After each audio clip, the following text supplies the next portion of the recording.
Hey guys, Greg here. I'm going to walk you through the new dashboards. Um, I'm really excited about these dashboards, both how they look today, but also the direction that we're taking these. What you're looking at is the current dashboard. It's got a bar chart to show kind of frequency and timeline. It's got some key stats around the content on the right side. It's got some good information. As we've talked to you guys, though, we've recognized that there are a few things missing from this. One is context, right? Average link count, 18. Is that high? Is that low? Just some of those numbers are useful only when they have a little bit of extra context. The other thing is that we kind of just put all the stats out there, and they're not really grouped in a way that help you answer the questions. And if there's one theme behind where my brain is going with SendView and the feedback we're getting from you, the users, it's that there's an opportunity to better answer the questions that we marketers ask when we sign up for these emails. That's the whole point of SendView, right? And so what we're doing with the new dashboard is trying to visualize things, package things in a way that better answers the questions. Not just the questions we're asking, but the way we ask those questions. I think total send is a perfect example. So right here it says 5. Is that high? Is that low? I mean, how many is that a week? I think of my email calendar in terms of how many I'm going to send a week. So how does that compare? So in the new dashboard, you'll see that we've got a section dedicated to frequency, right? 5 emails sent. Well, the competitor average across my account, all the people I'm tracking, is 7. So that's a little bit below average. And how many is that per week? That's 1.2. So instead of just showing that number like we used to, we're answering those questions. We're kind of grouping things around themes so that's easier to answer.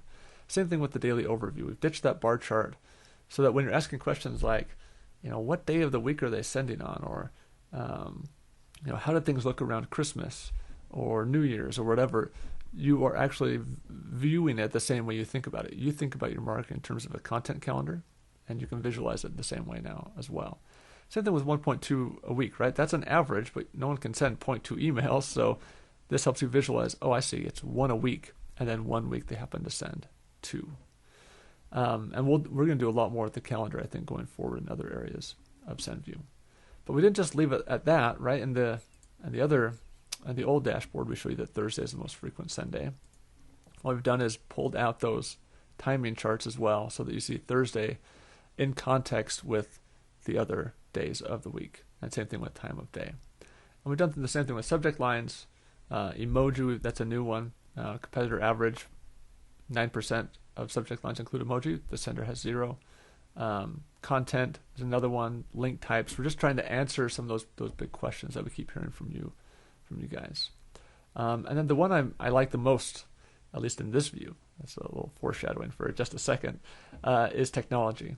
So sometimes senders use more than one ESP.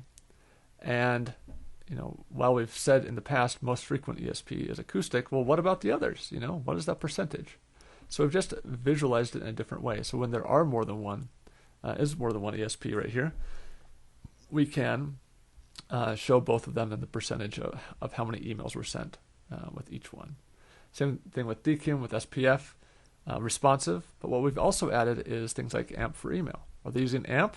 Well, this one is not. But if they did, or they were, you'd be able to see a percentage of how many emails were sent with AMP, using AMP. Same thing with tracking tools. Litmus, return path, 0% here, but you would see what percentage of their emails were sent with Litmus or return path tracking enabled. And there are more that are coming. We've got Google annotations coming up next. And if there are others you want us to add, by all means, let us know. We'd love to get those added and start flagging emails for those tools or those coding styles or whatever that you'd like to have answers to. But there's one more view I haven't shown you here, and that is compare mode.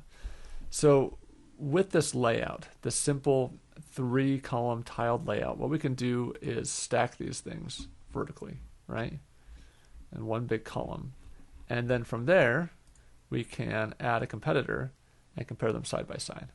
And that is where this layout really starts to shine and opens up a lot of cool possibilities. Is you can really start to see and compare two senders' content calendars side by side, their frequency, their timing, their time of day, subject line. If they're using emoji, we're going to show you the emoji that they're using and what percentage include that. Same thing with content. Suddenly you can compare it side by side as well as the technology. And this allows you to compare not just two, but you could add one more here for a 3 competitor comparison on your dashboards. So these are the new dashboards. Old dashboards are here, look like that, and the new dashboards, again, designed around themes, designed to give each number more context and help better answer those questions that marketers like us ask when we sign up for emails in the first place. If you have any ideas for this, any feedback, we would absolutely love to hear what's on your mind. Especially if you have more technology that you want us to flag and reveal in the technology column. That's meant to be, if we go back to the original here, that technology column is meant to expand and expand and expand. We have lots of room. We can do the same thing with content as well. So those are the new dashboards. Really excited about them.